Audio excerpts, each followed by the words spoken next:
GM is celebrating its return to the Detroit Auto Show as a public company. Let's go out there now. Suzanne O'Halloran's joining us with the CFO, Chris Liddell. Suzanne? Thanks very much, Margaret. Chris, thanks so much for joining us. What a difference a year makes compared to last year. GM, you're fresh off the IPO. The industry had sales gains last year. What's your outlook? Can we keep that momentum going?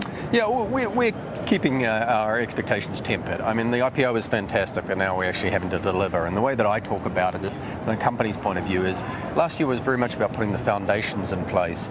Now we've got to put the superstructure there. And so the three big themes we talked about in the IPO: significantly lower risk profile for the company. We've got to keep working on the balance sheet, get our debt down, fully fund our pension plan, keep our costs under control.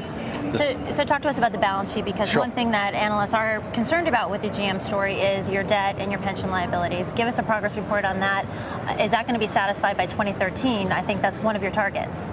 We haven't put a time frame out because it's going to depend enormously on how the industry develops and our free cash flow.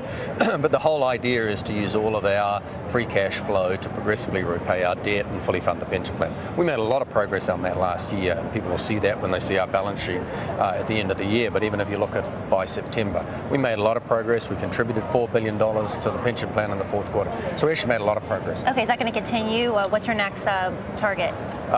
Again, we don't have a particular target, just a philosophy. The philosophy is repay debt, repay our preferreds, and fully fund the pension plan. We'll do that progressively as we get the cash to do it.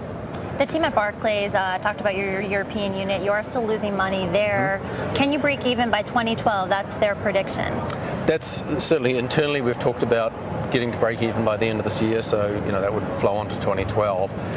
It requires us to implement all the cost savings and make some progress in the market. So a lot of focus on, got a very strong team working on it, and that's still the internal objective. Okay, you rolled out the Buick Verano today, a small sedan. Can you really make money on these small cars?